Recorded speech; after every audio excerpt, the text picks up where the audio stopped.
Hi, this is singer-songwriter Elizabeth Edwards, and I'm just saying.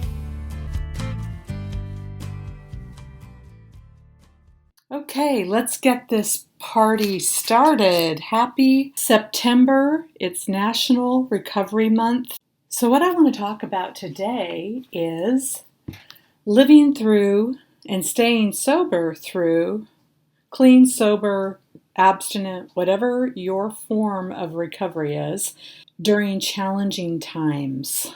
Because we are living in challenging times. We've got the coronavirus pandemic. We have all that goes with that, of course, the health anxiety. Some of us are dealing with the loss of loved ones, financial losses and financial fears, forced lifestyle changes.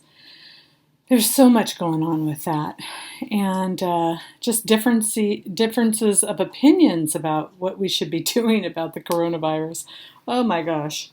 What about extreme weather events? I am in Northern California.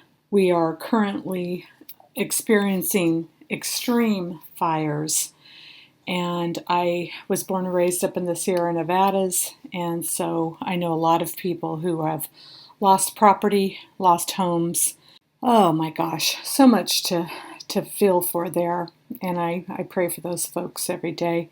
Deep political divide, anxiety around politics, division around politics. It'd be very easy to kind of give up, right? And we can't do that. So during challenging times, one of the things I've been doing all kinds of things. I've been trying to use my time wisely. I've been redefining some of my work projects. I normally in September would be out singing and speaking and raising awareness around the advocacy work that I do.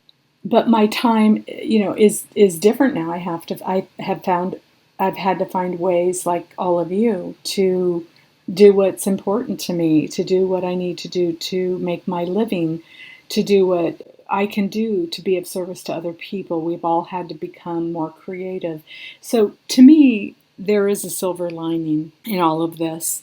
The silver lining, and maybe you found this too, it's, great time to clean and organize. I think I've cleaned and organized enough, but yeah, it's a great time to get cleaned up and organized. And maybe it's, moving your life in a new direction. There's some adventure in learning new things and learning to do the old things in new ways. Or maybe this has been an opportunity to go inward and spend more time with yourself. That can be really fulfilling, especially if it takes you to a more creative place. Creativity often comes in moments of silence. The hard part is connecting. Here's some of the things that I've been doing, and I know that other people have been doing to stay connected, because in recovery, communication and community are really important factors of staying safe and staying sane. I've been going to a lot of different online meetings. I know 12-step meetings and all other support group meetings are having a lot of, Zoom meetings and that kind of thing. Another thing I've been doing, and then there's group meetings outside if you're socially distanced with a mask. Some people, I was in Hawaii one time. I went to a meeting on the beach. I hope they're still doing that meeting. Those are the kind of meetings in my community. We're having parking lot meetings at Alano clubs and places like that. I know that there's meetings in parks. There's a meeting down on the Marina Green in the town that I live in. There's regular phone time with your recovery friends and your sponsor and people that support you. There's telemedicine for mental health. There's Unity Days and other types of recovery online events, especially during September Recovery Month. There's workshops, there's journaling. I've been doing a lot of journaling, and I've been doing some workshops. I've been teaching them and also attending them on different subjects like emotional sobriety and other spiritual growth enhancing information. It's a time to take in new information. Definitely wanting, staying inspired. Books and music and movies.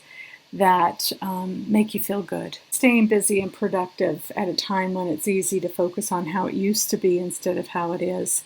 Here's how I practice focusing on hope. What I'm talking about is a realistic optimism. It's not wishful thinking. It's not unrealistic expectations. It's not denial.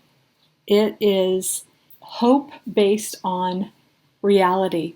What I mean by that is when we acknowledge what's going on, acknowledge the problems and the issues as they are, life on life's terms. I have to acknowledge the truth of a situation.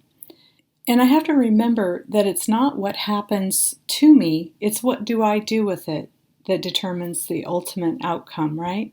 So I have to acknowledge exactly how it is, and I try to make sure I'm not making it worse than it is or better than it is, just as realistic and honest as I can be.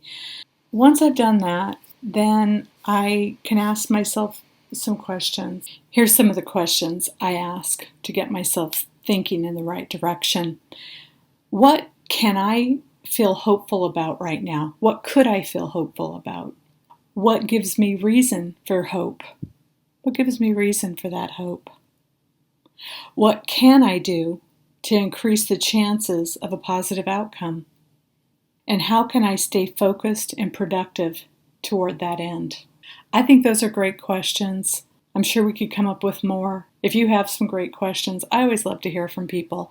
So just put your comments below. Pass this on to anyone you think might benefit from this little short and sweet information. And I hope to hear from all of you. I hope you're doing well.